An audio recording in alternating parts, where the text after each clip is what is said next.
Hello and a very good afternoon to all. Welcome to our online official platform रोजगार with Sandeep Siwach. This is Gagan Arora, your nursing educator. आशा करते हैं आप सभी अच्छे एवं स्वस्थ होंगे. तो लास्ट सेशन में हम लोगों ने डिस्कस किया था फिजियोलॉजी ऑफ रेस्पिरेशन. इसके बारे में पढ़ा था, श्वसन दर के बारे में पढ़ा था. आज हम उसी टॉपिक को जो है वहीं से स्टार्ट करने जा रहे हैं जहां से हमने छोड़ा था. तो चलिए सेशन को जो है स्टार्ट करते हैं. फिजियोलॉजी ऑफ रेस्पिरेशन में आज देखेंगे एक नया टॉपिक जो कि है फैक्टर अफेक्टिंग रेस्पिरेशन. कौन सा है पहला टॉपिक यहाँ पर डिस्कस करेंगे हम, factors affecting respiration. Factors affecting respiration यानी कि श्वसन को प्रभावित करने वाले कारक कौन कौन से हैं. किसको प्रभावित करने वाले, श्वसन को प्रभावित करने वाले कारक कौन कौन से दिखते हैं, आज हम इस सेशन में जो है स्टार्ट करेंगे. तो सबसे पहला कारक जो है, पहले तो फैक्टर अफेक्टिंग रेस्पिरेशन है क्या, विभिन्न कारक ऐसे दिखेंगे जो हमारे श्वसन दर को यानी कि ब्रीदिंग रेट को या तो बढ़ाएंगे या तो क्या करेंगे, उसको फैसिलिटेट करेंगे या उसको कम करने में सहायता करेंगे. अब ऐसे कौन कौन से कारक होंगे, तो सबसे पहला जो है, सबसे पहला जो होगा वो होगा हमारा concentration of O2 and CO2 in the air. Concentration of O2 and CO2 in the air. अब कंसंट्रेशन ऑक्सीजन की और किसकी, कार्बन डाइऑक्साइड की, किस प्रकार से हेल्प करेगी, किसमें, श्वसन दर से. कौन सी कंसंट्रेशन श्वसन दर को बढ़ाएगी और किस चीज की कंसंट्रेशन श्वसन दर को कम करेगी. तो सबसे पहले कंसंट्रेशन किसकी हो सकती है, अगर कंसंट्रेशन O2 की ज्यादा है यानी कि ऑक्सीजन की कंसंट्रेशन अगर ज्यादा है, concentration of O2, concentration of O2, अगर ऑक्सीजन की मात्रा जो है एटमॉस्फेयर में ज्यादा है तो क्या होगा, और कंसंट्रेशन ऑफ CO2 अगर ज्यादा है तो क्या होगा, कंसंट्रेशन ऑफ CO2 यानी कि कार्बन डाइऑक्साइड की कंसंट्रेशन ज्यादा है तो क्या होगा. अब दो तरीके से हो सकती है, या तो ऑक्सीजन ज्यादा हो सकती है एटमॉस्फेयर में, या ज्यादा क्या हो सकती है, CO2 यानी कि कार्बन डाइऑक्साइड ज्यादा हो सकती है. अब ब्रीदिंग रेट फास्ट किससे होगा और ब्रीदिंग रेट स्लो किससे होगा. तो ब्रीदिंग रेट फास्ट कब होगा, जब यहाँ पर CO2 की मात्रा जो है पर्यावरण में क्या होगी, ज्यादा होगी. एटमॉस्फेयर में जो CO2 की मात्रा क्या होगी, ज्यादा होगी, तो ब्रीदिंग रेट फास्ट हो जाएगा, ब्रीदिंग रेट फास्ट हो जाएगा, रेट फास्ट हो जाएगा. और यहाँ पर अगर हमारी ऑक्सीजन की कंसंट्रेशन जो है एटमॉस्फेयर में ज्यादा होगी तो हम याद रखेंगे कि यहाँ पर ब्रीदिंग रेट क्या हो जाएगा, हमारा स्लो हो जाएगा. ब्रीदिंग रेट क्या हो जाएगा, हमारा स्लो हो जाएगा. अगर किसकी मात्रा ज्यादा है, ऑक्सीजन की मात्रा अगर एटमॉस्फेयर में ज्यादा है तो ब्रीदिंग रेट जो हमारा क्या हो जाएगा, स्लो हो जाएगा. क्या हो जाएगा, स्लो हो जाएगा.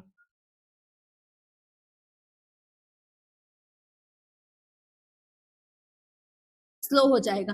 कैसे होगा, मान लीजिए अगर CO2 की मात्रा कहां पर ज्यादा है, एटमॉस्फेयर में ज्यादा है, तो जब हम सांस लेंगे हमारे लंग्स में भी क्या भरेगी, CO2. तो लंग्स से जहां पर ब्लड वेसल्स में भी क्या जाएगी, CO2, और ब्लड वेसल्स में चाहिए क्या, ऑक्सीजन की मात्रा चाहिए. अब बारी बारी ब्लड किसके पास जाएगा, ब्लड तो हार्ट के पास जाएगा, लेकिन हार्ट ऑक्सीजन के लिए किसके पास भेजेगा, लंग्स के पास.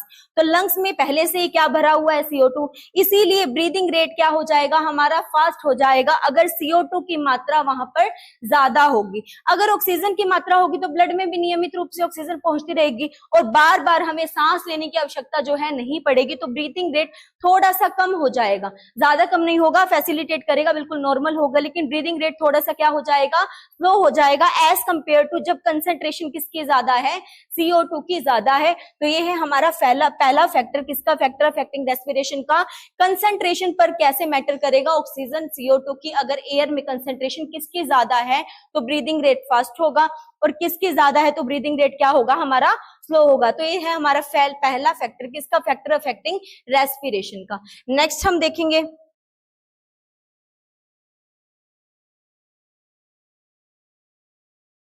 नेक्स्ट है हमारा रिफ्लेक्स, जिसका नाम है हेयरिंग ब्रूअर रिफ्लेक्स. कौन सा है, हेयरिंग ब्रूअर रिफ्लेक्स. अब इस रिफ्लेक्स के अंदर क्या आता है, इस रिफ्लेक्स का सिंपल सा मतलब क्या है पहले समझेंगे. यह एक सुरक्षात्मक तंत्र है, यह एक सुरक्षात्मक तंत्र है।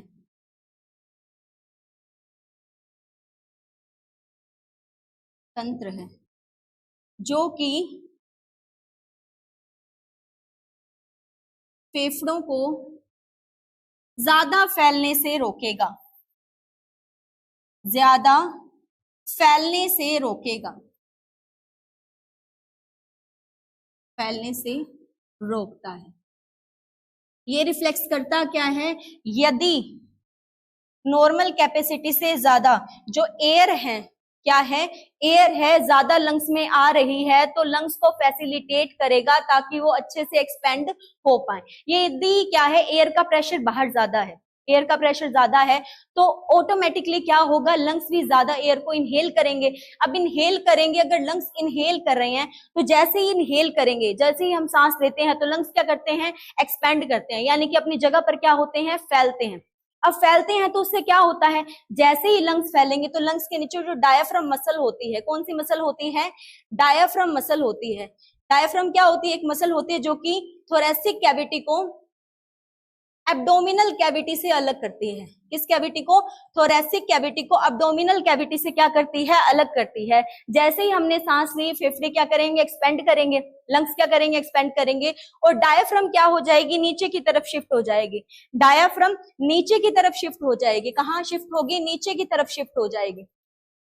ठीक है, डायाफ्राम कहां पर शिफ्ट होगी, नीचे की तरफ शिफ्ट होगी, और जो हमारी रिब्स हैं यानी कि पसलियां हैं वो आगे की ओर शिफ्ट हो जाती हैं। रिब्स कहां होगी, आगे की ओर शिफ्ट हो जाएगी, आगे की ओर शिफ्ट हो जाती है। जैसे ही हम सांस को क्या करेंगे, अंदर लेंगे, जैसे ही हमने सांस अंदर ली, फेफड़े एक्सपेंड हुए, रिब्स जो है हमारी चेस्ट कैविटी थोड़ी सी फूल जाएगी, ठीक है, और डायफ्राम थोड़ा सा नीचे हो जाएगा। वो क्या करेगा, लंग्स को एक्सपेंड होने में क्या करेगा, फैसिलिटेट करेगा, मदद करेगा, और वहां पर लंग्स जो है अच्छे से एक्सपेंड हो पाएंगे। ठीक है, अब वहां पर क्या होगा, एयर का प्रेशर क्या होगा, ज्यादा होगा, तो लंग भी ज्यादा क्या होंगे, एक्सपेंड होंगे। यहीं पर अगर वॉल्यूम जो है बढ़ेगा, वॉल्यूम जो है बढ़ेगा, तो याद रखेंगे प्रेशर क्या होगा, कम होगा, प्रेशर क्या होगा, कम होगा। अब प्रेशर कैसे कम होगा, मान लीजिए अगर कोई एयर इतनी है, ठीक है, एयर का प्रेशर इतना, अगर वॉल्यूम इतना होगा तो प्रेशर क्या होगा, प्रेशर तो नहीं बढ़ा। अगर एक एयर जो है इतने एरिया में, यानी कि वॉल्यूम इतना है, तो प्रेशर एयर का निम्न कुछ भी प्रेशर हम मान लेंगे वो होगा।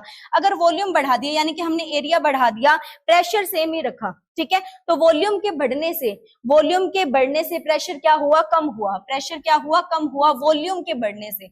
वॉल्यूम के बढ़ने से प्रेशर क्या होगा, हमेशा कम होगा, ये बात हमें ध्यान रखनी है। अगर वॉल्यूम बढ़ेगा, वॉल्यूम बढ़ेगा तो प्रेशर क्या हो जाएगा, कम हो जाएगा, प्रेशर कम हो जाएगा। अब ये रिफ्लेक्स कहता क्या है, रिफ्लेक्स कहता क्या है, हेयरिंग ब्रूअर रिफ्लेक्स कहता है कि यदि हम कठिन कार्य करते हैं, यदि हम कठिन परिश्रम वाला कार्य करते हैं, तो यदि हम कठिन परिश्रम वाला कार्य करते हैं, परिश्रम वाला कार्य करते हैं, तो क्या होगा उससे, ठीक है, तो श्वास दर बढ़ेगा या कम होगा, तो श्वास दर बढ़ता है।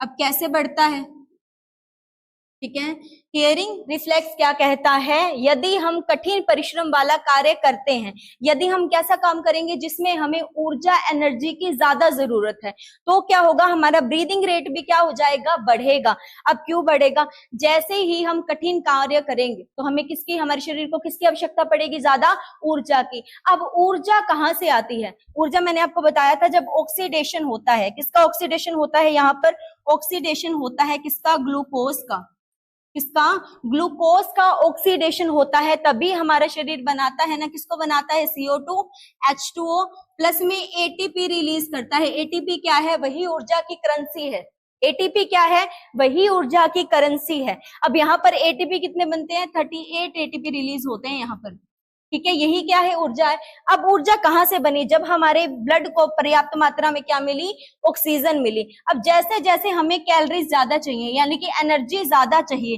तो हमें एनर्जी ज्यादा के करने के लिए, वहां पर एनर्जी को बर्न करने के लिए किसकी आवश्यकता है? एनर्जी को बर्न करने के लिए आवश्यकता है किसकी? ऑक्सीजन की। तो वहां पर श्वास दर भी जो है बढ़ेगा, ब्रीथिंग रेट भी वहां पर बढ़ेगी। जब हमारे शरीर को ज्यादा कैलोरीज की जरूरत होगी तो वहां पर ब्रीथिंग रेट भी क्या है? बढ़ेगा, क्योंकि ऑक्सीजन ही बर्न करेगी किसको? एनर्जी को। जो हमारे शरीर में विद्यमान है एनर्जी, उसको कौन बर्न करेगा?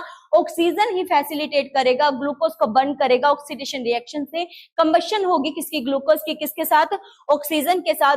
तभी ना हमें एनर्जी मिल पाएगी, और एनर्जी मिलेगी तभी हम कोई भी कार्य जो है अपना कर सकते हैं। तो यदि हम कठिन परिश्रम वाले कार्य करेंगे तो श्वास दर बढ़ेगा। कठिन परिश्रम वाला कार्य जैसे कि फॉर एग्जांपल यदि कोई साइकिलिंग कर रहा है, ठीक है, रनिंग यानी कि भाग रहा है, ठीक है, व्यायाम लिख सकते हैं, ठीक है, और कुछ भी लिख सकते हैं जिसमें ज्यादा हमें एनर्जी की जरूरत है, ठीक है। साइकिलिंग कर रहा है, रनिंग कर रहा है, योगा लिख लो, ठीक है, कोई यानी अदर एक्सरसाइजेज हैं। तो इन सभी में क्या है? हमें किसकी आवश्यकता पड़ती है? ज्यादा कैलोरीज चाहिए होंगी हमें बर्न करने के लिए, क्योंकि वहां पर एनर्जी जो है लगेगी, और एनर्जी लगेगी तो वहां पर श्वास दर भी किसी भी इंसान का क्या हो जाएगा?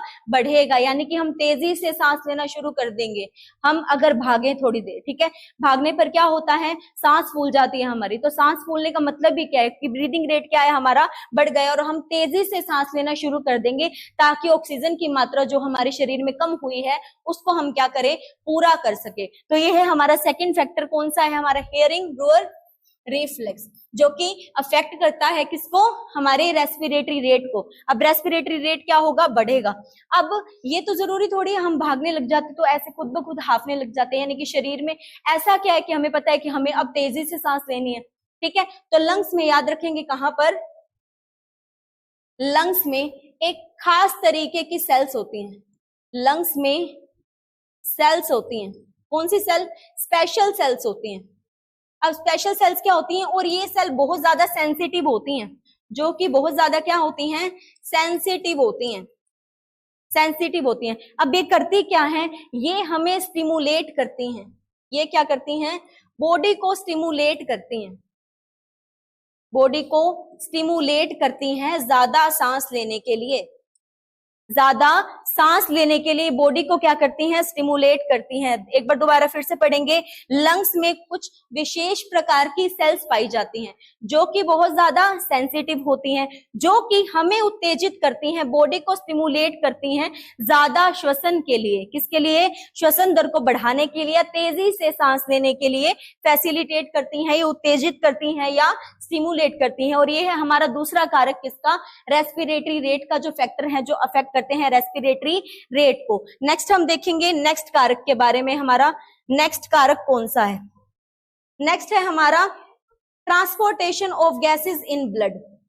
Transportation of gases in blood.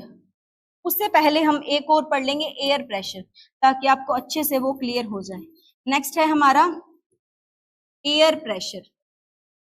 Air pressure को हिंदी में क्या लिखेंगे? वायु दाब। कौन सा होगा ये? वायु दाब।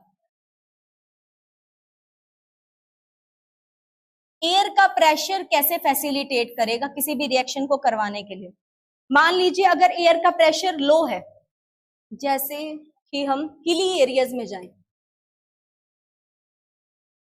हिली एरियाज क्या होते हैं? पहाड़ी क्षेत्र, ठीक है, समझेंगे जरा इसको।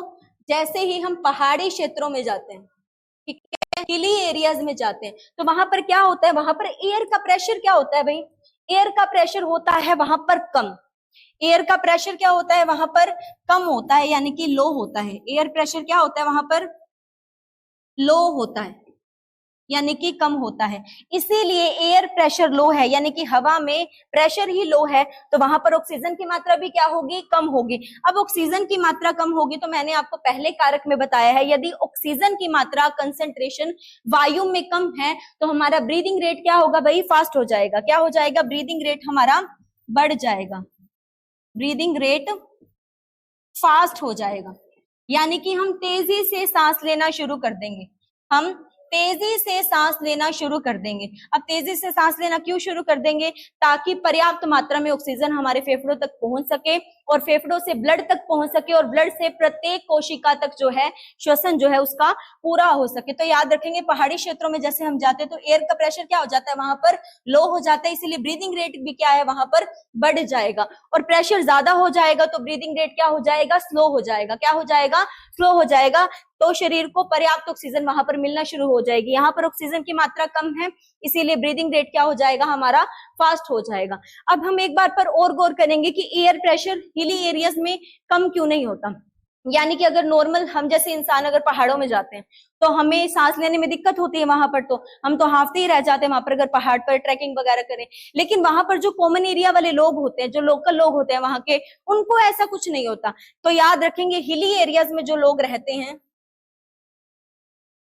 पहाड़ी क्षेत्रों में रहने वाले लोग,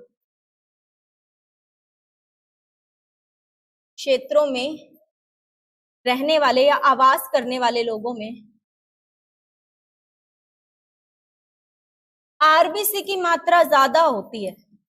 आरबीसी की मात्रा ज्यादा होती है, याद रखेंगे। ठीक है भाई, आरबीसी की मात्रा कहां पर, ब्लड में। अब आरबीसी की मात्रा क्यों ज्यादा होती है, तो मैंने आपको बताया था लास्ट सेशन के अंदर कि ऑक्सीजन किसमें जाता है, ब्लड में। लेकिन ऑक्सीजन प्लाज्मा में बहुत कम यानी कि 1.5% ही घुल पाता है। बाकी सारा किससे बंधकर, एचबी से जुड़कर या बंधकर ट्रेवल करता है। कितना, 98.5%। कितना, 98.5%। अब यहाँ पर देखें तो वहां पर लोगों के आरबीसी की मात्रा क्या होती है, ज्यादा, क्योंकि ऑक्सीजन पहले ही वहां पर कम है। तो शरीर क्या करता है, जितनी भी ऑक्सीजन अंदर आ रही है वो जाने नहीं दे सकते किसी भी ऑक्सीजन को, जाने नहीं दे सकते किसी भी ऑक्सीजन को ऐसे ही बेवजह। तो उनको क्या करना है, उनके आरबीसी को पहले ही ऑक्सीजन की कमी है, क्योंकि ब्लड में ऑक्सीजन की कमी किस लिए है, क्योंकि एटमॉस्फेयर में पहले ही क्या है, एयर का प्रेशर लो है, तो ब्रीदिंग रेट भी फास्ट है। तो इसलिए उनके क्षेत्रों में जो वहां पर रहने वाले लोग हैं, उनके शरीर ने खुद को अडेप्ट कर लिया है उस एटमॉस्फेयर के अकॉर्डिंग। तो वहां पर आरबीसी की मात्रा क्या होती है, ज्यादा होती है। अब आरबीसी की मात्रा ज्यादा होगी तो क्या होगा, आरबीसी की मात्रा के साथ हीमोग्लोबिन भी ज्यादा होगा।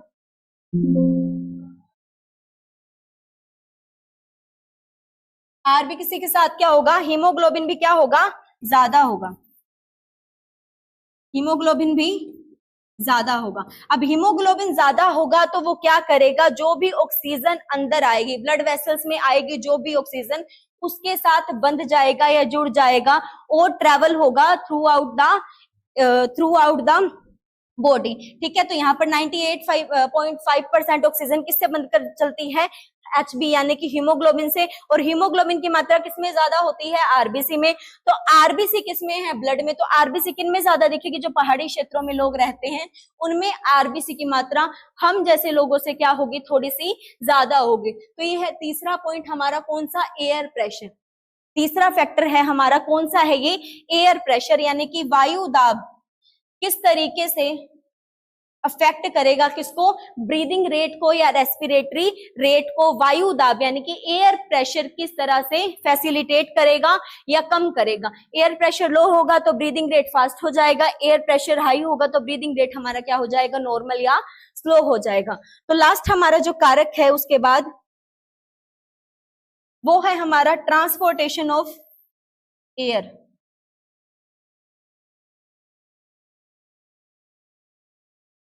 Transportation of air. ठीक है, अब ट्रांसपोर्टेशन ऑफ एयर, एयर में क्या होती है, O2 भी है, CO2 भी है। O2 भी है और CO2 भी है in the body.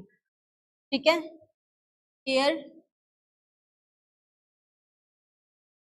In the body यानी कि गैसों का परिवहन, किसका परिवहन, गैसों का परिवहन, गैसों का परिवहन किस प्रकार से होता है हमारे शरीर में। ठीक है, गैसों का परिवहन किस प्रकार से होता है हमारे शरीर में। उससे पहले समझेंगे कि गैस कौन सी होंगी। अब हमें पता है हमारी प्रत्येक कोशिका को जीवित रहने के लिए किसकी जरूरत है, ऑक्सीजन की। किसकी जरूरत है, ऑक्सीजन की। अब ऑक्सीजन पाने के लिए सारा शरीर जो है ब्लड कहाँ पर भेजता है, हार्ट में। कहां पर भेजता है? हार्ट में। हार्ट से, हार्ट के पास खुद के पास तो ऑक्सीजन है नहीं, ये कह सकता है भैया आप तो मेरे पास आ गए लेकिन मेरे पास ऑक्सीजन नहीं है, तो हार्ट क्या करता है? लंग्स के पास भेज देगा, क्योंकि ऑक्सीजन कहां पर है?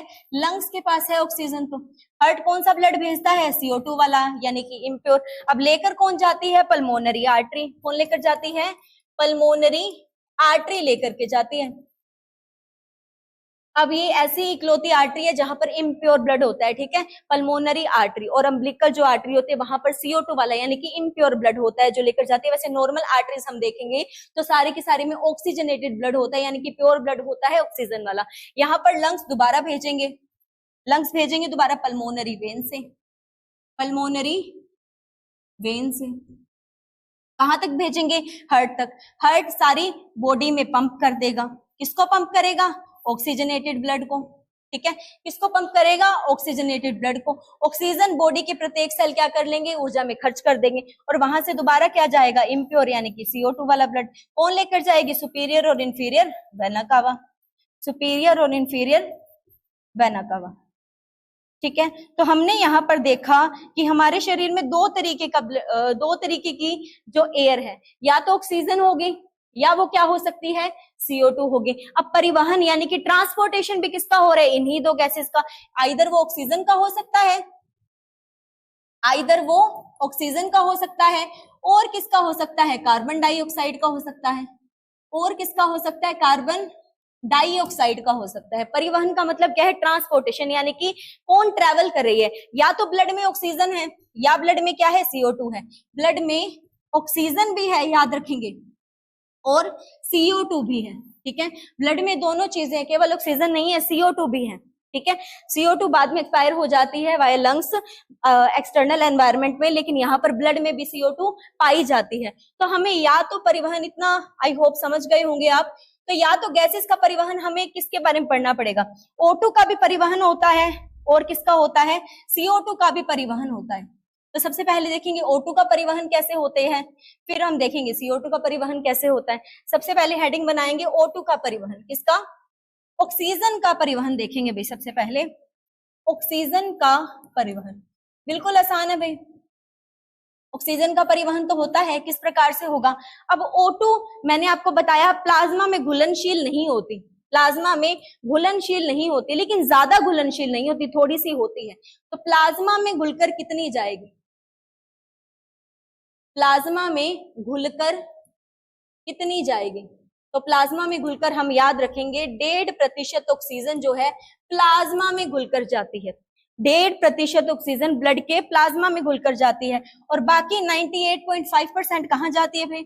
बाकी 98.5% हमें पता है, वेरी गुड, ऑक्सी हीमोग्लोबिन, यानी कि हीमोग्लोबिन से जुड़कर, हीमोग्लोबिन से जुड़कर या बंधकर चलती है, जुड़कर या बंधकर चलती है, ठीक है। ऑक्सीजन क्या है? सोल्यूबल नहीं है प्लाज्मा में उतनी, तो 1.5% किससे? प्लाज्मा में घुलकर चलेगी, बहुत ज्यादा कम। और सबसे ज्यादा हीमोग्लोबिन से जुड़कर कितनी जाएगी? 98.5%। अब हम यहाँ पर याद रखेंगे, जैसे ही HB यानी कि हीमोग्लोबिन ऑक्सीजन से मिलता है, इसका नाम क्या होता है? Very good, oxy haemoglobin. क्या होता है? ऑक्सी हीमोग्लोबिन कहेंगे इसको। क्या कहेंगे? ऑक्सी हीमोग्लोबिन कहेंगे। जैसे ही हमारी ऑक्सीजन किससे बंध गई? HB यानी कि हीमोग्लोबिन से बन गई, इसका नाम जो है परिवर्तित होकर के क्या बन गया? Oxy haemoglobin. अब दूसरा मैंने आपको बताया, और क्या होता है ब्लड में? और किसका परिवहन कर रहा है हमारे शरीर? CO2 का। किसका? CO2 का परिवहन करेगा। और किसका परिवहन करता है? CO2 का परिवहन करता है, CO2 का परिवहन या ट्रांसपोर्टेशन करेगा। अब CO2 का परिवहन कैसे करेगा? ये थोड़ा सा इंपॉर्टेंट है, ध्यान से समझिएगा। यहाँ पर CO2 का परिवहन कैसे होगा? सबसे पहले ब्लड में CO2 तो मिलती है, प्लाज्मा में घुलकर कितनी चलती है? प्लाज्मा में घुलकर CO2 7%। कितने प्रतिशत? 7% CO2 प्लाज्मा में घुलकर चलती है। कितने प्रतिशत? 7% CO2 कार्बन डाइऑक्साइड प्लाज्मा में घुलकर चलती है। अब हम बात करेंगे कि बाइकार्बोनेट आयन, बाइकार्बोनेट आयन की फॉर्म में कितनी होती है? तो बाइकार्बोनेट आयन का फॉर्मूला है, याद रखेंगे, HCO3 नेगेटिव। क्या है? HCO3 negative. ठीक है। इस फॉर्म में कितनी पाई जाती है, तो हम याद करेंगे बाइकार्बोनेट आयन की फॉर्म में सबसे ज्यादा CO2 पाई जाती है। सबसे ज्यादा CO2 कौन सी फॉर्म में पाई जाती है भाई, बाइकार्बोनेट आयन के फॉर्म में पाई जाती है। कितने प्रतिशत, लगभग 70%। कितने प्रतिशत, लगभग 70% जो कार्बन डाइऑक्साइड है बाइकार्बोनेट आयन यानी कि HCO3 इस आयन के रूप में हमारी बॉडी में होती है, हमारे ब्लड में होती है। ठीक है, कितने प्रतिशत, 70% बाइकार्बोनेट आयन की फॉर्म में। किस आयन की फॉर्म में, बाइकार्बोनेट आयन की फॉर्म में। अब 70 और 777 तो रेस्ट जो है हमारी 23%। रेस्ट जो है हमारी कितनी, 23%। वो कहां पर होती है, वो हीमोग्लोबिन से जुड़ती है। हीमोग्लोबिन से जुड़ती है कितनी, 23%। तो हम याद रखेंगे हीमोग्लोबिन से ज्यादा ऑक्सीजन नहीं जुड़ती, क्या जुड़ती है ज्यादा, कार्बन डाइऑक्साइड। कितने प्रतिशत, 23% होती है। किससे बंधी हुई, हीमोग्लोबिन से बंधी हुई, क्या, कार्बन डाइऑक्साइड। सबसे ज्यादा बाइकार्बोनेट आयन के फॉर्म में कितने प्रतिशत, 70%। और जैसे ही हीमोग्लोबिन किससे, हीमोग्लोबिन कार्बन डाइऑक्साइड से जुड़ गई, यहां पर इसका नाम जो हो जाता है कार्बामिनोग्लोबिन। क्या कहते हैं हम इसको, कार्बामिनोग्लोबिन।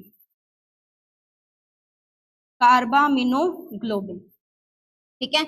नाम इसका याद रखना, हमें क्या कहते हैं, हम इसको कार्बामिनोग्लोबिन कहते हैं। क्या कहते हैं, कार्बामिनोग्लोबिन कहा जाता है। जैसे ही CO2 से जुड़ गई क्या, हीमोग्लोबिन। अगर हीमोग्लोबिन किससे जुड़ी है, ऑक्सीजन से जुड़ी है, तो नाम क्या होगा भाई, वेरी गुड, कौन सा होगा नाम उसका, ऑक्सी हीमोग्लोबिन। ठीक है। और जैसे ही किससे जुड़ गई, कार्बन डाइऑक्साइड से, नाम क्या बन गया उसका, कार्बामिनोग्लोबिन। क्या बन गया, कार्बामिनोग्लोबिन। अब एक बात और याद रखेंगे, क्या बात याद रखेंगे, कि यहाँ पर मात्रा किसकी ज्यादा है भाई, क्या ज्यादा जुड़ रही है हीमोग्लोबिन से, ऑक्सीजन या CO2, CO2 ज्यादा जुड़ती है। लेकिन CO2 से भी ज्यादा, मान लो CO आ गई, यहाँ पर कार्बन मोनोऑक्साइड आ गई, तो क्या हो जाएगा, कार्बन मोनोऑक्साइड। क्या है ये, कार्बन मोनोऑक्साइड। ठीक है, तो क्या हो जाएगा यहाँ पर, तो याद रखेंगे कार्बन मोनोऑक्साइड किससे जुड़ती है, कार्बन मोनोऑक्साइड किससे जुड़ती है, हीमोग्लोबिन से। कितनी जुड़ती है, 50 नहीं, 100 नहीं, 150 नहीं, 200 नहीं, 250% ज्यादा गुना, 250% ज्यादा। किससे, ऑक्सीजन के मुकाबले या ऑक्सीजन के कंपैरिजन में। ठीक है, तो ऑक्सीजन के कंपैरिजन में 250 गुना ज्यादा हीमोग्लोबिन किसके साथ जुड़ सकता है, कार्बन मोनोऑक्साइड के साथ। किसके साथ, कार्बन मोनोऑक्साइड के साथ। और जैसे ही कार्बन मोनोऑक्साइड हीमोग्लोबिन के साथ जुड़ा, इसका नाम जो है चेंज हो जाएगा। अब इसका नाम क्या बन जाएगा, यहाँ पर इसको बोलते हैं कार्बोक्सी हीमोग्लोबिन। क्या बोलते हैं, कार्बोक्सी हीमोग्लोबिन। नाम इसके जरूरी है, आपको याद रखने पड़ेंगे। Carboxy haemoglobin. ठीक है, जैसे ही कार्बन मोनोऑक्साइड किससे, HB से यानी कि हीमोग्लोबिन से जुड़ी, उसका नाम क्या बन जाता है, कार्बोक्सी हीमोग्लोबिन। क्या नाम बन जाएगा, कार्बोक्सी हीमोग्लोबिन। और ये बॉन्ड कितना स्ट्रॉन्ग होगा, ज्यादा, 250 गुना ज्यादा स्ट्रॉन्ग होगा कार्बन मोनोऑक्साइड और हीमोग्लोबिन का बॉन्ड। किसके कंपैरिजन में, ऑक्सीजन के कंपैरिजन में 250 गुना ज्यादा। कितना ज्यादा होगा, 250 गुना ज्यादा क्या होगा, ज्यादा मजबूत होगा। किससे, ऑक्सीजन के कंपैरिजन में कार्बन मोनोऑक्साइड और हीमोग्लोबिन का। अगर गलती से भी कार्बन मोनोऑक्साइड हमने ज्यादा इनहेल कर ली, तो वहां पर बहुत ज्यादा तरीके से उसके साथ जुड़ जाएगी, और वहां पर क्या हो सकती है, इंसान की ज्यादा सफोकेशन की वजह से मौत भी हो सकती है, यानी कि कॉजेज डेथ, डेथ को भी कॉज कर सकता है। इसीलिए सर्दियों में जो अंगीठी सुलगाकर हम अंदर ले आते हैं, ताकि मतलब हमारा कमरा भी, जो रूम भी है वो भी गर्म हो जाए, वो नहीं रखना चाहिए। क्यों नहीं रखना चाहिए, कि वहां पर क्या रिलीज होती है, कौन सी गैस, कार्बन मोनोऑक्साइड रिलीज होती है। कौन सी, कार्बन मोनोऑक्साइड। और उसके ज्यादा इनहेलेशन से व्यक्ति की मौत भी हो सकती है। ठीक है, तो यहाँ पर ये हम याद रखेंगे। सबसे पहले O2 का परिवहन इसमें प्लाज्मा में घुलकर कितना होता है, 1.5%। हीमोग्लोबिन में घुलकर कितना होता है, 98.5। अगर ऑक्सीजन हीमोग्लोबिन से जुड़ गई तो ऑक्सी हीमोग्लोबिन, अगर CO2 से जुड़ गई क्या CO2 से क्या जुड़ा हमारा हीमोग्लोबिन, तो कार्बामिनोग्लोबिन। ठीक है, उसके बाद अगर मोनोऑक्साइड जुड़ गए हीमोग्लोबिन से तो कार्बोक्सी हीमोग्लोबिन। तो ये नाम भी हमें जरूर याद रखने हैं। ये था हमारा आखिरी फैक्टर जो अफेक्ट करता है किसको, रेस्पिरेशन यानी कि ब्रीदिंग रेट को। ठीक है,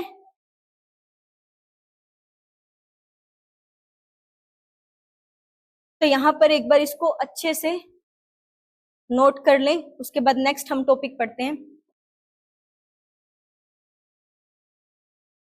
अब हम पढ़ेंगे सेलुलर रेस्पिरेशन। ठीक है, सेल्यूलर रेस्पिरेशन।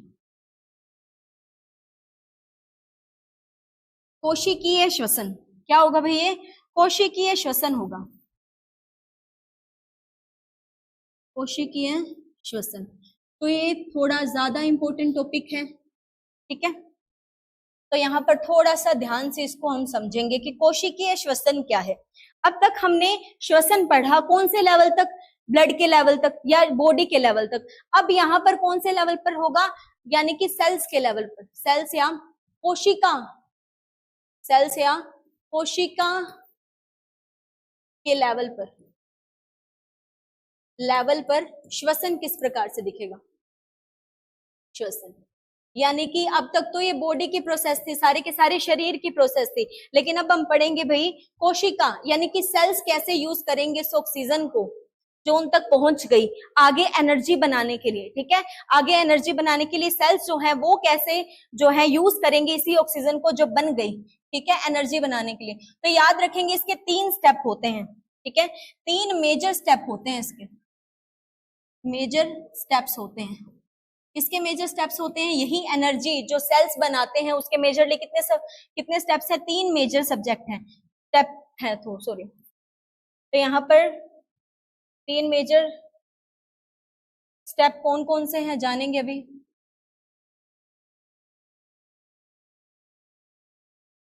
ठीक है, सबसे पहले है ग्लाइकोलिसिस। सबसे पहले क्या है, ग्लाइकोलिसिस, ग्लाइकोलाइसिस या लिसिस, एनीथिंग जो भी आप बोल सकते हैं इसको। ठीक है, ग्लाइकोलाइसिस। उसके बाद नेक्स्ट है हमारा क्रेब्स चक्र या क्रेब्स साइकिल, क्रेब्स साइकिल। और बिल्कुल लास्ट के अंदर है हमारा भाई कौन सा, ETS, electron transport system, electron transport system. ठीक है, लास्ट के अंदर कौन सा है, इलेक्ट्रॉन ट्रांसपोर्ट सिस्टम। अब तीनों के तीनों क्या है, प्रोसेस है किसको बनाने की भाई, एनर्जी को बनाने की। कि श्वसन जो हो रहा है कोशिका में तो वो किस लेवल पर कैसे एनर्जी को फॉर्म करेगा। ठीक है, वो हमें समझना है अभी किस चेन के अंदर, सेलुलर रेस्पिरेशन के अंदर हम उसको पढ़ेंगे। पहले है लाइसिस। लाइसिस वर्ड कहीं पर भी आ जाए उसका मतलब क्या होता है, ब्रेक डाउन। क्या होता है, ब्रेक डाउन। ब्रेक डाउन अब किसका होगा, ग्लूको यानी कि ग्लूकोज का।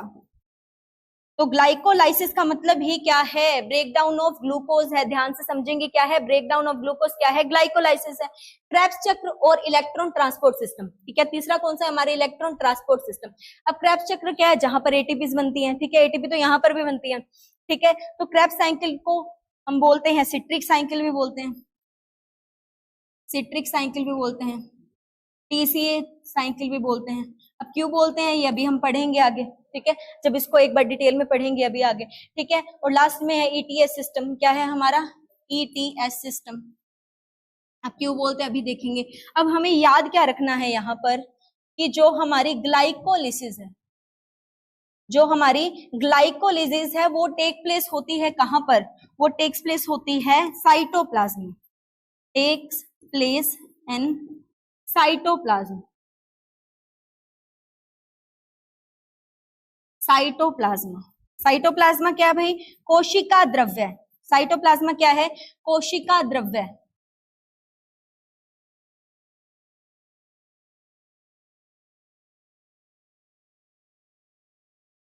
कोशिका द्रव्य, कोशिका के अंदर पाया जाने वाला द्रव्य इस कोशिका द्रव्य साइटोप्लाज्मा, जहां पर क्या होती है, ग्लाइकोलिसिस। क्या होती है, ग्लाइकोलिसिस। बाकी चाहे हमारा क्रेब्स साइकिल हो, चाहे हमारी क्या है, चाहे तो हमारा क्रेब्स साइकिल हो, चाहे हमारी क्या हो, इलेक्ट्रॉन ट्रांसपोर्ट सिस्टम, दोनों की दोनों कहां पर टेक्स प्लेस होती है? माइटोकॉन्ड्रिया के अंदर। कहां पर? Power house of the cell. जी हाँ, कौन सा? माइटोकॉन्ड्रिया यानी कि सूत्र कनिकाओं के अंदर टेक्स प्लेस होती हैं। चाहे वो हमारे क्रेब्स चक्र हो, चाहे वो हमारा इलेक्ट्रॉन ट्रांसपोर्ट सिस्टम हो, दोनों कहां पर होता है? माइटोकॉन्ड्रिया के अंदर। लेकिन ग्लाइकोलिसिस कहां पर होता है? ग्लाइकोलिसिस होता है हमारा साइटोप्लाज्मा के अंदर। और एक मेजर डिफरेंस हम याद रखेंगे ग्लाइकोलिसिस के लिए, मेजर है, इसको इंपॉर्टेंट लिख के नोट करेंगे हम, क्या है कि साइटोप्लाज्मा में जो ग्लाइकोलिसिस की प्रोसेस होती है, इसके लिए ऑक्सीजन की आवश्यकता नहीं है। ऑक्सीजन की आवश्यकता नहीं है। ऑक्सीजन इज नॉट एसेंशियल, आवश्यकता नहीं है। हो तो भी कोई बात नहीं, ना हो तो भी कोई बात नहीं। हो तो भी गुड है, ना हो तो वेल एंड गुड है, ठीक है, ना हो तो बहुत बढ़िया, ठीक है। ऑक्सीजन की आवश्यकता यहाँ पर नहीं है, oxygen is not essential here. और यहाँ पर कितने एटीपी बनते हैं? कुल 2 एटीपी बनते हैं। नेट टोटल गेन कितना होता है? 2 एटीपी का होता है, ठीक है। कैसे होता है अभी हम पढ़ेंगे आके। लेकिन जो क्रेब्स चक्र है और हमारे ईटीएस सिस्टम है, यानी कि इलेक्ट्रॉन ट्रांसपोर्ट सिस्टम है, इसमें क्या होता है? यहाँ पर ऑक्सीजन की प्रेजेंस में होती है। रिएक्शन कहाँ होती है? ऑक्सीजन की प्रेजेंस में होती है। ऑक्सीजन की प्रेजेंस में टेक्स प्लेस होती है, ठीक है। यहां पर ऑक्सीजन की आवश्यकता नहीं है, लेकिन यहां पर ऑक्सीजन की आवश्यकता है, होनी ही चाहिए। अगर ना हुआ तो किसमें हो जाएगी रिएक्शन? साइटोप्लाज्मा में। अब यहां से बनती है सिंपल एनर्जी, ठीक है, जिसको हम बोलते हैं टोटल एनर्जी कितनी बनती है? 36 से 38। लेकिन सबसे पहले कौन सी प्रोसेस होती है एनर्जी को बनाने की? ग्लाइकोलिसिस। ग्लाइकोलिसिस के जो एंड प्रोडक्ट बनेगा वो हमारे बनेंगे पाइरुवेट के मॉलिक्यूल। 2 पाइरुवेट एसिड बनते हैं। अब पाइरुवेट एसिड से क्या बनता है? Krebs cycle. क्रेब्स साइकिल से क्या होगा? Electron transport system. किसमें जाएगी वो साइकिल? Electron transport system. और लास्ट में जो हमारी 36 से 38 एटीपी है बन करके क्या हो जाएंगे? तैयार हो जाएंगे। कितने एटीपी? 36 से 38 एटीपी जो हमारे ऊर्जा के लिए हमें जरूरी है, वो यहाँ से ऊर्जा जो है बन करके तैयार हो जाएगी। सबसे पहले कौन सी प्रोसेस होगी? ग्लाइकोलिसिस, देन क्रेब्स साइकिल, फिर है हमारे इलेक्ट्रॉन ट्रांसपोर्ट सिस्टम। क्या है? Electron transport system. एक बार इसको नोट डाउन करेंगे, किसी ने स्क्रीनशॉट लेना है तो ले सकते हैं। नेक्स्ट हम पढ़ेंगे एक एक करके डिटेल में इसी साइकिल को। सबसे पहले जो हमारी हेडिंग बनेगी किसके बनेगी? ग्लाइकोलाइसिस की। कि ग्लाइकोलाइसिस क्या है? ग्लाइकोलिसिस क्या है? तो ग्लाइकोलिसिस सबसे पहले मैंने आपको बताया कि क्या है? Break down of glucose. Break down of glucose, ठीक है। ग्लूकोज को क्या करते हैं? ब्रेक डाउन करते हैं। अब इसमें सबसे पहले तो हम पढ़ेंगे किसका स्थान क्या है, यानी कि कौन सी प्लेस में होता है, और नेक्स्ट इसकी खोज किसने करी, ठीक है। एक तो प्लेस भाई, और दूसरा क्या है? इसकी खोज किसने करी। प्लेस तो मैंने आपको बता दिया कि ये सारी प्रोसेस कहां पर होती है? साइटोप्लाज्म के अंदर। साइटोप्लाज्म के अंदर होती है, ठीक है। अब इसकी खोज, ग्लाइकोलिसिस को हम ईएमपी पाथवे भी बोलते हैं। क्या बोलते हैं? ईएमपी पाथवे भी बोलते हैं। किसको? ग्लाइकोलिसिस को ईएमपी पाथवे। अब क्यों बोलते हैं? क्योंकि उसके डिस्कवर करने वाले, खोज करने वाले कितने साइंटिस्ट थे? 3 साइंटिस्ट थे। कौन कौन था यहाँ पर? था एम्बर्डन, अगला था हमारा मेयर हाफ, और बिल्कुल लास्ट था हमारा पार्नस। कौन? पार्नस, ठीक है। तो यहाँ पर एम्बर्डन के नाम से क्या आ गया? ई आ गया। मेयर हाफ के नाम से एम आ गया। पार्नस के नाम से पी आ गया। और टोटल इसका नाम क्या बन गया? EMP pathway. क्या बन गया? EMP pathway. इसी वजह से इसको ईएमपी बोला जाता है, ठीक है। एम्बर्डन, मेयर हाफ और पार्नस की वजह से इसको ईएमपी पाथवे भी बोला जाता है। इसमें होता क्या है? इसमें होता है ब्रेक डाउन ऑफ ग्लूकोज। क्या होता है? Break down of glucose. अब हम इसको थोड़ा सा और अच्छे से समझेंगे। मैंने बोला ब्रेक डाउन होता है ग्लूकोज, ठीक है, वेल एंड गुड है, लेकिन होता कैसे है वो देखेंगे, ठीक है। अब यहाँ पर ग्लूकोज जो है टूटता है। ब्रेक डाउन का मतलब क्या है? टूटेगा। ग्लूकोज टूटता है भाई, किस में टूटेगा? यहाँ पर पाइरुवेट के मॉलिक्यूल में टूटता है। 2 पाइरुवेट एसिड बनते हैं। कितने पाइरुवेट एसिड बनते हैं भैया? 2 मॉलिक्यूल बनते हैं। कितने मॉलिक्यूल बनते हैं? 2 मॉलिक्यूल बनते हैं पाइरुवेट एसिड के। और यहीं तक ये प्रक्रिया जो है खत्म हो जाती है किसकी? ग्लाइकोलिसिस की। कि ग्लूकोज टूट गया। किस में टूटा? पाइरुवेट में टूटा। किस में टूटा? ग्लूकोज टूटा हमारा पाइरुवेट में, ठीक है, टूट गया। ठीक है, पाइरुवेट होता क्या है? CH3 CH2 COH। ठीक है, यहाँ पर ये क्या है? पाइरुवेट है। अब टूट तो गया, अब यहाँ पर ऊर्जा कितनी बनी? पाइरुवेट के साथ ऊर्जा कितनी बनी? यहाँ पर बनी हमारी 4 ATP। अब ध्यान से देखिएगा, यहाँ पर एनर्जी कितनी बनी हमारी? 4 ATP ऊर्जा हमारी बनी। किससे? पाइरुवेट के आयन से। ठीक है, 4 ATP बन गई। अब यहाँ पर अगर आपसे कोई पूछे नेट गेन कितना हुआ एनर्जी का, नेट गेन कितना हुआ एनर्जी का, तो आंसर में क्या आना चाहिए? 4 ATP। लेकिन आंसर आएगा क्या? आंसर आएगा हमारा 2 ATP। कितना आएगा? 2 ATP। ऐसा क्यों आएगा भाई? 2 ATP क्यों आंसर आएगा? क्योंकि 2 ATP तो यहाँ पर इस रिएक्शन को टेक्स प्लेस होने में खर्च हो गई। ठीक है, टोटल एनर्जी कितनी बनाई थी इसने? 4 ATP। कितने बने? 4 ATP। लेकिन कोई आपसे नेट गेन पूछे एनर्जी का तो कितना हुआ है, आप आंसर क्या देंगे? 2 ATP का। कितना हुआ है? 2 ATP का ही नेट गेन हुआ है। क्यों, किस वजह से हुआ 2 ATP का नेट गेन? क्योंकि 2 ATP तो यहाँ पर इसकी ऊर्जा बनाने में, जो ये बना है पाइरुवेट आयन, इसमें बनाने में खर्च हो गई 2 ATP। हमारी एनर्जी तो पाइरुवेट आयन को बनाने में खर्च हो गई। अब टोटल कितनी थी? 4, 2 लग गई, तो नेट गेन कितना हुआ भाई हमारा? नेट गेन हुआ हमारा सिर्फ 2 ATP का। कितने ATP का? 2 ATP का। अब यहाँ पर इतनी डिटेल में तो नहीं पूछा जाता, लेकिन पूछ लेते हैं कि जैसे ये प्रक्रिया आगे बढ़ी, यानी कि जैसे ही ग्लूकोज जो है पाइरुवेट आयन में टूटा, तो यहाँ पर इसके कितने स्टेप होते हैं? 5 से 6 स्टेप्स होते हैं। कितने स्टेप्स होते हैं? 5 से 6 स्टेप्स होते हैं। लेकिन सभी के बारे में हमें जानने की आवश्यकता नहीं है, कतई नहीं है। ठीक है, तो यहाँ पर क्या लिखेंगे हम? सबसे पहले बना हमारा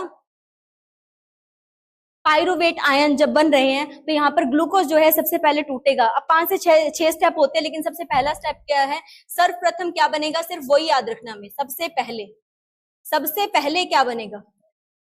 सबसे पहले क्या बनेगा? तो सबसे पहले हम याद रखेंगे ग्लूकोज 6 फॉस्फेट बनता है। क्या बनता है? ग्लूकोज 6 फॉस्फेट बनता है। क्या बनता है?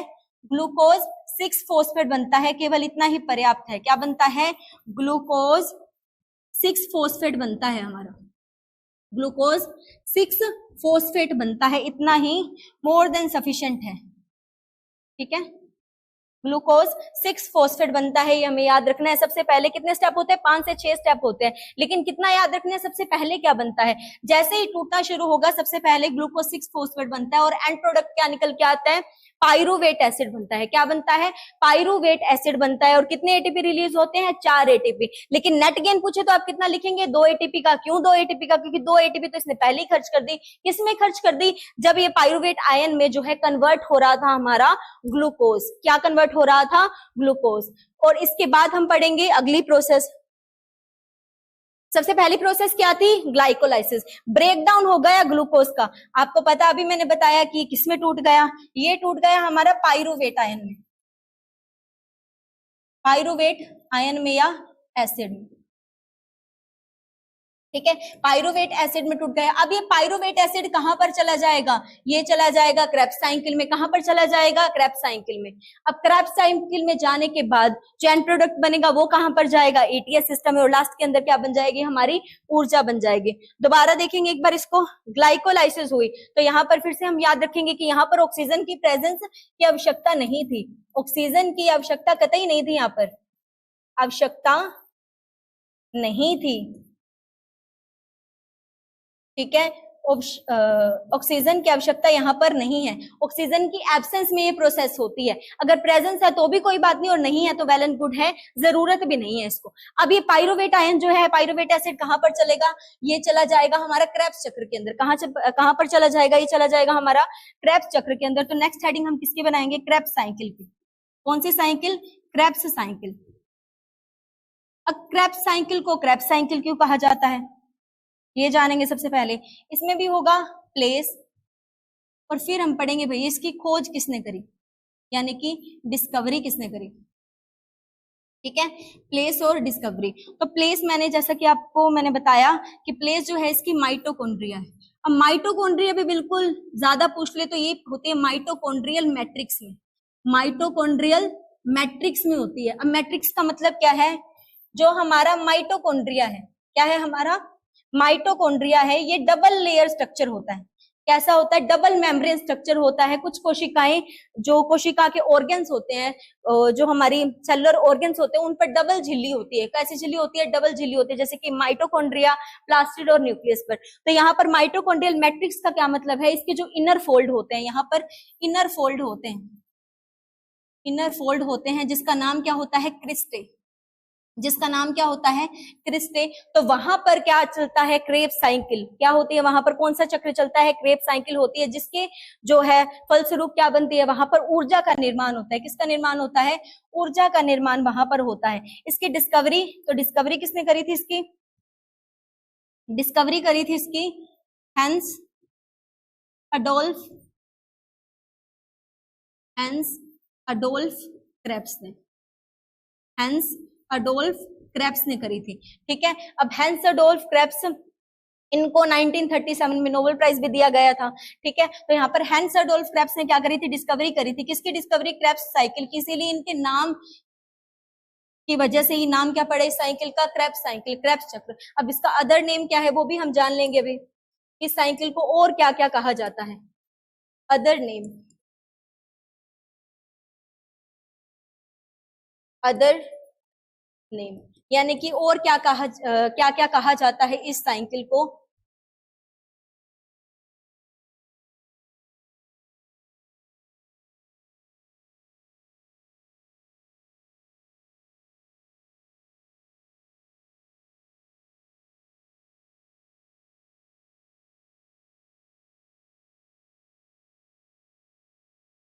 तो यहां पर इसको हम बोलते हैं टीसीए चक्र। क्या बोलते हैं, टीसीए साइकिल, टीसीए साइकिल।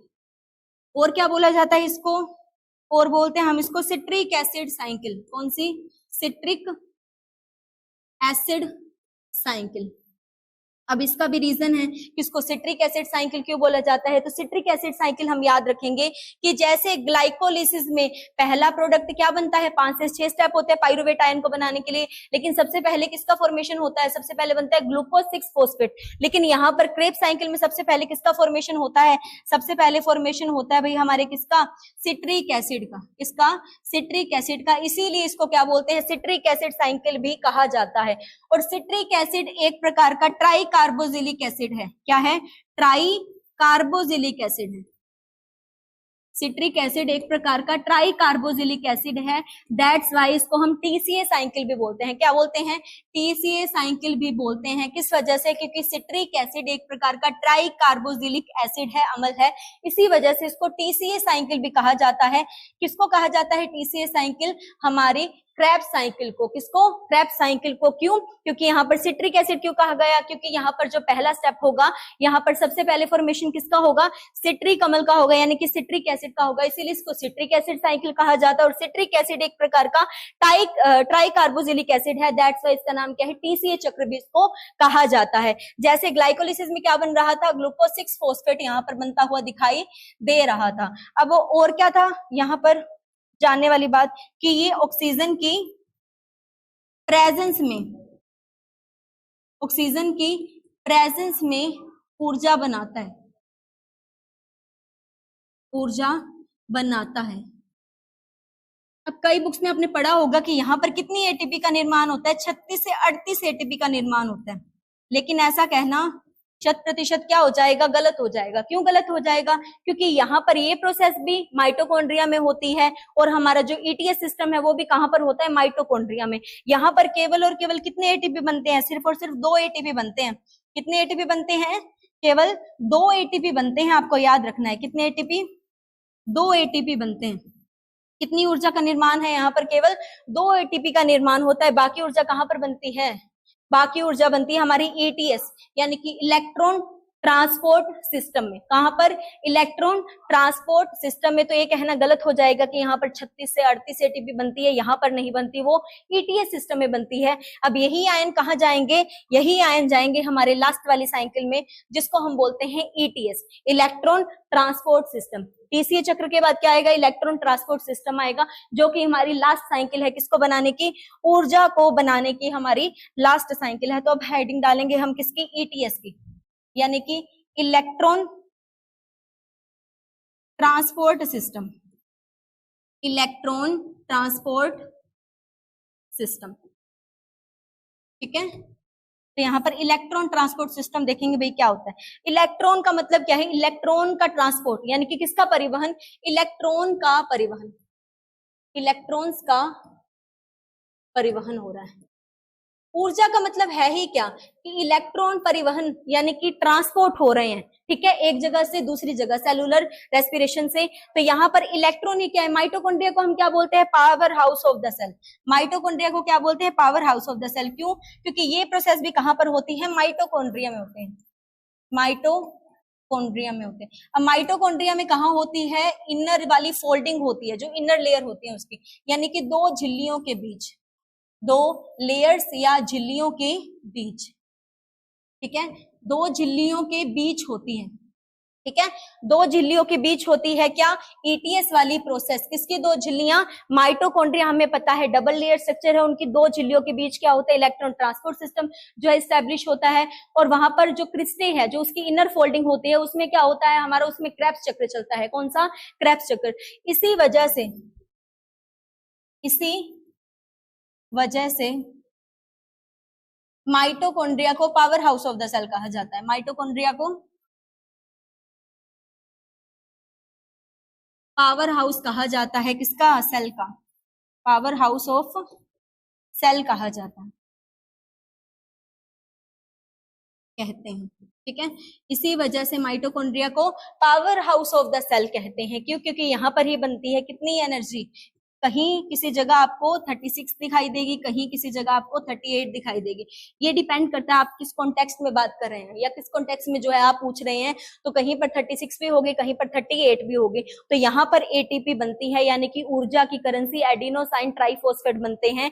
ये आखिरी चक्र था हमारा किसका, ये हमने पढ़ा सेलुलर रेस्पिरेशन के अंदर। कहां पर पढ़ा ये हमने, सेलुलर रेस्पिरेशन के अंदर क्या पढ़ा, सबसे पहले देखिए हमने ग्लाइकोलिसिस, देन हमने देखी क्रेब्स चक्र, और उसके बाद लास्ट में हमने देखा हमारा ईटीएस यानी कि इलेक्ट्रॉन ट्रांसपोर्ट सिस्टम जो है किस प्रकार से है। कौन सा, इलेक्ट्रॉन ट्रांसपोर्ट सिस्टम जो है किस प्रकार से है। अब हम क्या देखेंगे, अब हम देखेंगे एम्फीबोलिक पाथवे, ठीक है। सबसे पहले ग्लूकोज को दोबारा एक बार स्ट्रक्चर बना के देख लेंगे कि ग्लूकोज कैसे टूटा। अब मैंने बोला ग्लूकोज जो था हमारा टूट रहा था, किसमें टूटा भैया, ये टूटा हमारा पाइरुविक एसिड में, इसमें पाइरुविक एसिड में, ठीक है, टूट गया पाइरुविक एसिड में।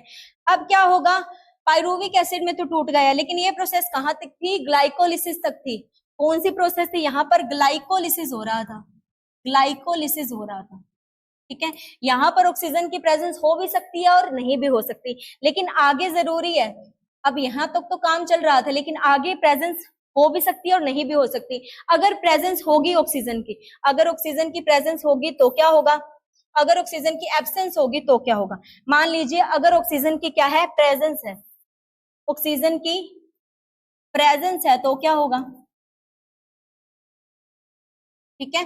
अगर ऑक्सीजन की एब्सेंस है तो क्या होगा, ऑक्सीजन की एब्सेंस है तो क्या होगा। मान लीजिए ऑक्सीजन की प्रेजेंस है तो उस रेस्पिरेशन को हम क्या बोलते हैं, एरोबिक, यानी कि वायवीय श्वसन, एरोबिक रेस्पिरेशन, ठीक है, एरोबिक रेस्पिरेशन, ठीक है। मान ली अवायवीय श्वसन है, यानी कि ऑक्सीजन क्या है, एब्सेंस है, वहां पर ऑक्सीजन प्रेजेंट ही नहीं है, तो कौन सा होगा, एनएरोबिक। कौन सा, एनएरोबिक रेस्पिरेशन, अवायवीय श्वसन, एनारोबिक श्वसन यानी कि अवायवीय श्वसन वहां पर देखा जाएगा। अब एरोबिक रेस्पिरेशन क्या है और एनारोबिक क्या है। अगर ऊर्जा बन रही है किसकी, ऑक्सीजन की प्रेजेंस में, तो वो कौन सा श्वसन है, एरोबिक यानी कि वायवीय श्वसन है। अगर ऊर्जा बन रही है, ऊर्जा तो तब भी बनेगी अगर एब्सेंस होगी ऑक्सीजन, तो कौन सा श्वसन है भाई, एनारोबिक। कौन सा, एनारोबिक। अब हम देखेंगे किस प्रकार से होगा। यदि ऊर्जा बन रही है और श्वसन जो है एरोबिक है, तो वहां पर 6 मॉलिक्यूल CO2 के बनेंगे। क्या बनेंगे, 6 मॉलिक्यूल किसके, CO2 के, 6 मॉलिक्यूल ही किसके, H2O के।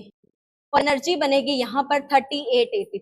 कितनी ATP बन जाएगी, 38 ATP। यहाँ पर नॉर्मल प्रोसेस थी, ठीक है, यहाँ पर नॉर्मल प्रोसेस थी। अब यहाँ पर क्या होगा, यहाँ पर ऊर्जा क्या है, एब्सेंस है, ऊर्जा क्या है यहाँ पर, प्रेजेंट नहीं है। तो यहाँ पर क्या होगा, यहाँ पर याद रखेंगे ऊर्जा जब यहाँ पर ऑक्सीजन की एब्सेंस में हो रही है तो यहाँ पर कितने ऑक्सीजन आएंगे, यहाँ पर जो है यहाँ पर सबसे पहले इथेनॉल बनेगा। इथेनॉल भी बन सकता है, एसिटिक एसिड भी बन सकता है, और यहाँ पर लैक्टिक एसिड भी बन सकता है।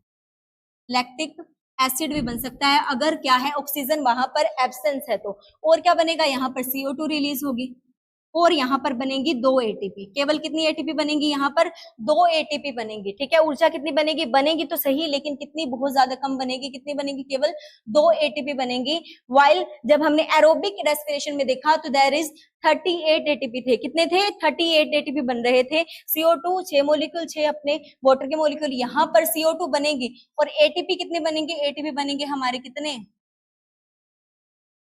सिर्फ और सिर्फ 2 ATP बनेंगे। ठीक है, इसको अब यहाँ पर इथेनॉल और एसिटिक एसिड और लैक्टिक एसिड तीनों बन सकते हैं जब एनारोबिक रेस्पिरेशन है। कौन सी रेस्पिरेशन है, एनारोबिक रेस्पिरेशन है। लेकिन अगर इथेनॉल बनता है और एसिटिक एसिड बनता है तो ही CO2 रिलीज होती है।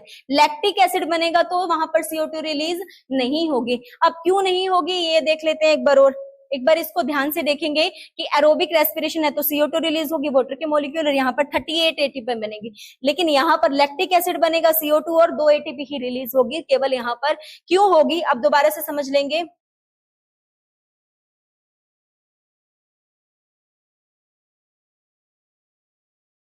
अगर तो सबसे पहले जानेंगे, पहले तो लैक्टिक एसिड क्यों बनता है और इथेनॉल कब बनेगा।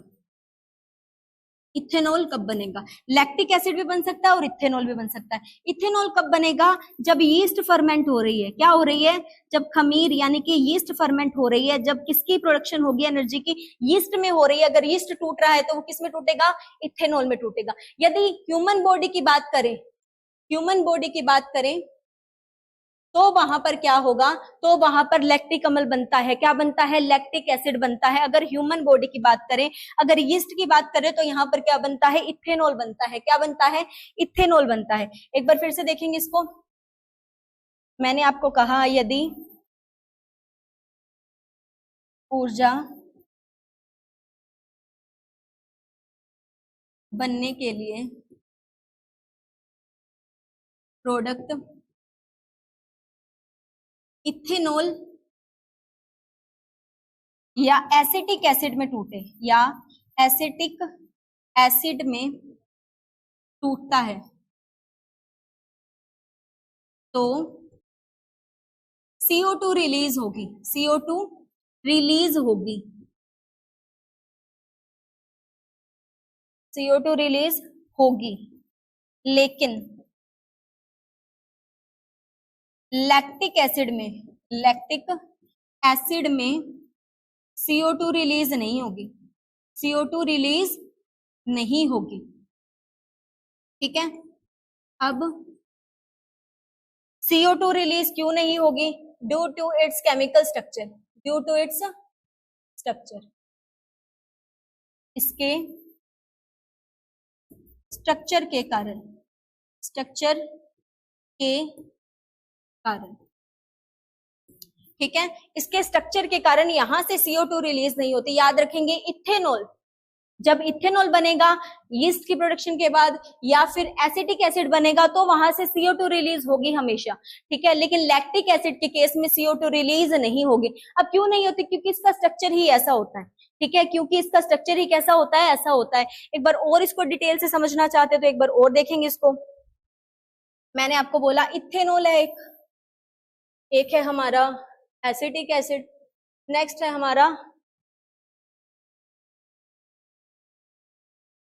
इथेनॉल है। ठीक है, एसिटिक एसिड है, एसिटिक एसिड है, और लास्ट में हमारा लैक्टिक एसिड, लैक्टिक एसिड। ऊर्जा बन रही है लेकिन किसको तोड़ करके, ग्लूकोज को तोड़ करके। ग्लूकोज का फॉर्मूला क्या होता है, C6H12O6। इसको याद रखेंगे, C6H12O6 क्या है, ग्लूकोज का फॉर्मूला है। कार्बन की संख्या कितनी है, कार्बन की संख्या पर गौर करेंगे कि कार्बन की संख्या कितनी है, यहाँ पर 6 है। कितनी है? 6 है। इथेनॉल का फॉर्मूला क्या होता है? CH3 CH2OH। इथेनॉल का फॉर्मूला क्या होता है? CH3 CH2OH। एसिटिक एसिड का क्या होता है? CH3COOH। ठीक है, CH3COOH। और वहां पर लैक्टिक अम्ल का फॉर्मूला यदि पूछे तो क्या होता है? CH3CH2COOH।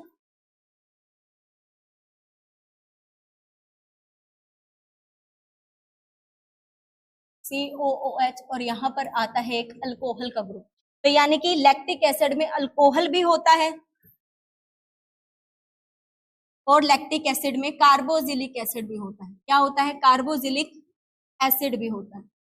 ठीक है, याद रखेंगे लैक्टिक एसिड में कार्बोजिलिक एसिड वाला ग्रुप भी है, ओइक एसिड भी है, और यहाँ पे क्या है? अल्कोहल का ग्रुप भी जुड़ा हुआ है।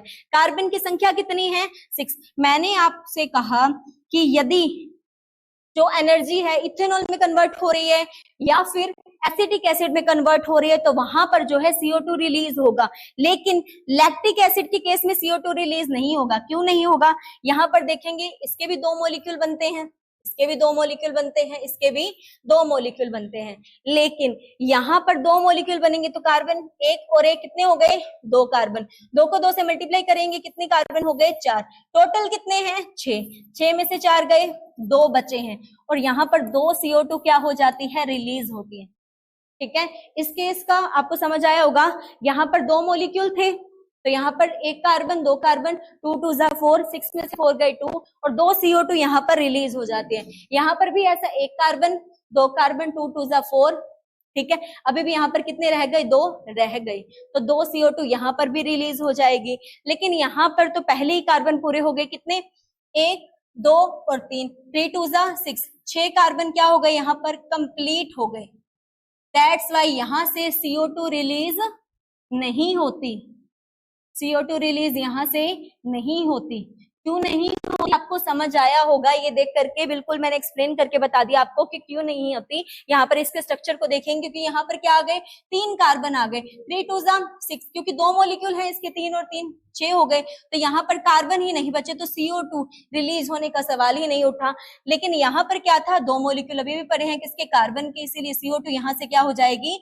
रिलीज हो जाएगी। CO2 क्या होती है? यहाँ से रिलीज होती है, और CO2 इथेनॉल के केस में भी रिलीज होती है, लेकिन लैक्टिक एसिड बनेगा तो वहां पर CO2 रिलीज नहीं होगी। तो यहाँ पर अब हम पढ़ेंगे, अब ये तो था ग्लूकोज की बात, यानी कि ग्लूकोज क्या? एक टाइप का कार्बोहाइड्रेट है, जो कि पॉलीसेकेराइड है। मोनोसेकेराइड के अंदर क्या आ गया? हमारे ग्लूकोज आ गया।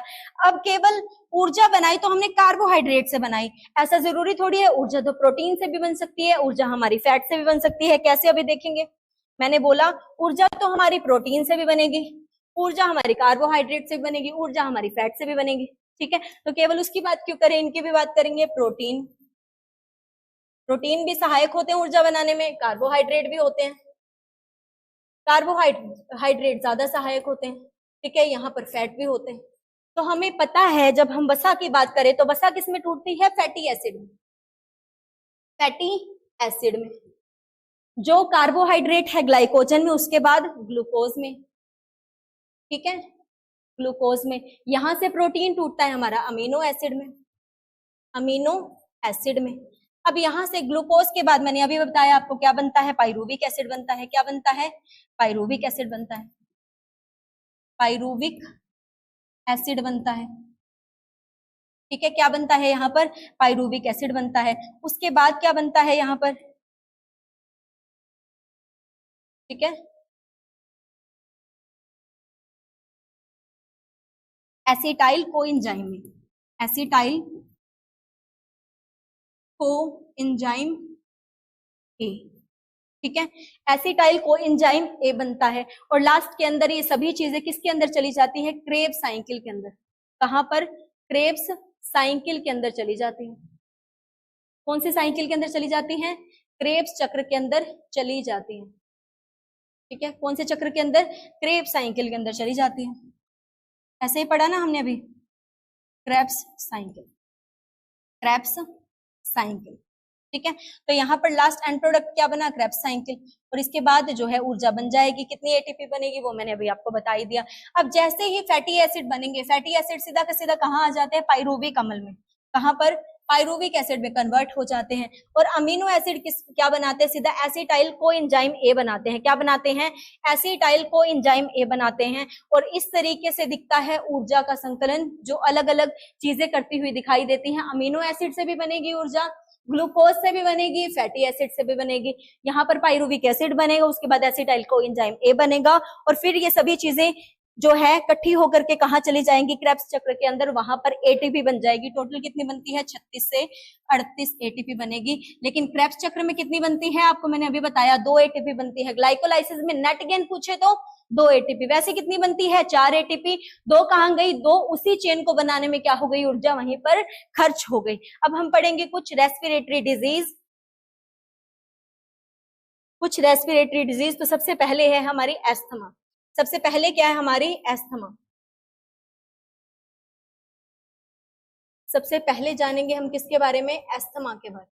ये एस्थमा क्या है, तो एस्थमा होता क्या है, इसमें ब्रोंक एलर्जी होती है नॉर्मली। तो ये ठीक है, एलर्जी हो सकती है, कॉन्जेनाइटल भी हो सकती है, या हो सकता है व्यक्ति को किसी और चीज की जन्मजात बीमारी ना हो के उसके बाद में अफेक्टेड हो गए उसकी ब्रोंकाई। अब इसमें होता क्या है, ब्रोंकाई ये है हमारी हेल्दी ब्रोंकाई, जिसमें से ऑक्सीजन जो है अच्छे से पास हो रहा है। ठीक है, यहाँ पर बिना किसी रुकावट के ऑक्सीजन जो है अच्छे से पास होकर के ब्लड में जा सकती है। ठीक है, बाद में एल्वोलाई से होकर ब्लड में जा सकते हैं। लेकिन यहाँ पर क्या हो जाता है, म्यूकस जमाव हो जाता है। जमाव हो जाता है किसका, म्यूकस का जमाव होने के कारण इसकी जो लाइनिंग है वो क्या हो जाती है, स्वेलोवन, यानी कि सूज जाती है। यहाँ पर क्या हो जाएगी, स्वेलोविंग हो जाएगी, और यहाँ पर ऑक्सीजन का पाथवे क्या हो जाता है, बंद हो जाएगा। ऑक्सीजन का पाथवे क्या हो जाएगा, क्लोज्ड हो जाएगा, और वहां से एयर जो है बाहर नहीं निकल पाएगी, और व्यक्ति को सांस लेने में दिक्कत होगी, तो यहीं पर जो है पूछा जाता है हमारा एक, तो यहाँ पर ब्रोंकोडाइलेटर्स का हम यूज करते हैं। डायलेट का मतलब क्या है, रास्ते को क्लियर करना, डायलेट कर देना इस म्यूकस को। ब्रोंको का मतलब क्या है, यहाँ पर हुई कहाँ पर है, ये ब्रोंकाई में हुई है। कहाँ हुई है, ब्रोंकाई में भी इंफ्लामेशन हुई है, जहां पर नॉर्मल अमाउंट ऑफ म्यूकस क्या हो गई, बढ़ गई, और बढ़ने के कारण वहां पर म्यूकस का जमाव हो गया। जमाव होने के कारण वहां पर सूजन आ गई। सूजन आने के कारण क्या हो गया, ऑक्सीजन का पाथवे वहां पर क्या हो गया भाई, बंद हो गया, क्लोज हो गया। तो इसके लिए हम क्या देंगे, ब्रोंकोडाइलेटर। और ब्रोंकोडाइलेटर भी कौन सा, जो वैसे कई तरीके के आते हैं, लेकिन एग्जाम में आपसे पूछा जाता है सल्ब्यूटामोल। इसका एग्जाम्पल आता है सल्ब्यूटामोल का, आता है सल्ब्यूटामोल।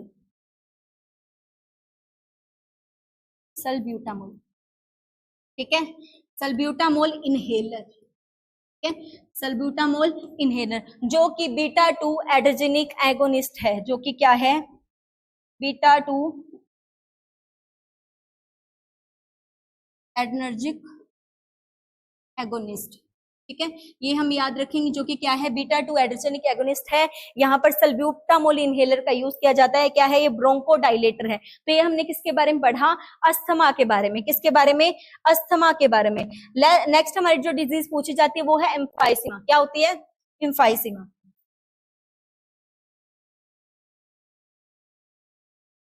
एम्फीसीमा, इसमें सिर्फ आपने याद रखना है कि एम्फाइसीमा होती क्या है, इसमें एल्वोलाई डैमेज हो जाती है। क्या हो जाती है, एल्वोलाई डैमेज हो जाती है, इतना ही याद रखना है हमें। डैमेज क्या हो जाती है, एल्वोलाई, डैमेज एल्वोलाई, बस इतना ही याद रखना है कि इसमें होता क्या है। इसमें हमारी जो वायु कुपिकाएं होती हैं, वायु कोश होते हैं, वो क्या हो जाती है, डैमेज हो जाती है। यानी कि ये हमें दिखा रखी है, नॉर्मल है हमारे, ये नॉर्मल ब्रोंकियल्स हो सकते हैं, ये एम्फाइसेमी की वजह से क्या हो गई, डैमेज हो गई, और इसके कारण एक्सचेंज नहीं हो पाएगा गैसेस का, गैसेस एक्सचेंज नहीं हो पाएंगी। क्यों नहीं हो पाएंगी, क्योंकि एक्सचेंज करवाता क्यों है, एक्सचेंज करवाता क्यों कौन है, एक्सचेंज करवाती है एल्वोलाइज, वो ही क्या हो गई बेचारी, डैमेज हो गई, दैट्स वाई काम रुक जाएगा। काम रुक जाएगा तो वहां पर जो है प्रॉपर जो है एक्सचेंज नहीं हो पाएगा। किनका नहीं हो पाएगा, गैसेस का नहीं हो पाएगा। ये थी हमारी नेक्स्ट कौन सी, हमारी एम्फाइसीमा। नेक्स्ट है हमारी ब्रोंकाइटिस। आइटस वर्ड जहां पर भी आ जाए होती है इन्फ्लामेशन, हमें पता है किसकी इन्फ्लामेशन हो गई, इन्फ्लामेशन हो गई यहाँ पर, इन्फ्लामेशन ऑफ किसकी, इन्फ्लामेशन ब्रोंकस की। इसकी ब्रोंकस के, जहां से ट्रैकिया दो पार्ट में डिवाइड हो गया, वहां पर क्या हो गई, इन्फ्लामेशन हो गई और वहां से एयर जो है ट्रैप हो गई, यानी कि आगे नहीं जाएगी। अब आगे नहीं जाएगी तो यहाँ पर एक्सपेक्टोरेंट का क्या, एक्सपेक्टोरेंट का यूज करते हैं हम, किसका, एक्सपेक्टोरेंट का, याद रखेंगे किसका, एक्सपेक्टोरेंट का। पूछे जाते हैं कौन कौन से एक्सपेक्टोरेंट, सबसे पहले है पोटाशियम सिट्रेट, कौन सा, potassium citrate, potassium citrate. Next कौन सा है हमारा, सोडियम सिट्रेट, कौन सा, सोडियम सिट्रेट, और aluminium chloride, sorry ammonium chloride, ammonium chloride. ये नाम हमें याद रखने हैं, पूछे जाते हैं एग्जाम में कि यहाँ पर एक्सपेक्टोरेंट है, लेकिन कौन से एक्सपेक्टोरेंट का हम यूज करते हैं, पोटाशियम सिट्रेट का, सोडियम सिट्रेट का और अमोनियम क्लोराइड का। एक्सपेक्टोरेंट का मतलब क्या है, वहां पे जो म्यूकस जमा है उसको क्या कर देंगे, डायलेट कर देंगे, और एक्सपेक्टोरेंट यानी कि बाहर की तरफ वो म्यूकस हम क्या करेंगे, उसको स्पिट आउट कर देंगे। तो यहाँ पर जो ब्रोंकस है उसका एरिया क्या हो जाएगा, वहां से पाथवे क्या हो जाएगा, क्लियर हो जाएगा, और ऑक्सीजन सुचारू रूप से जो है आगे के स्ट्रक्चर तक पहुंच पाएगी।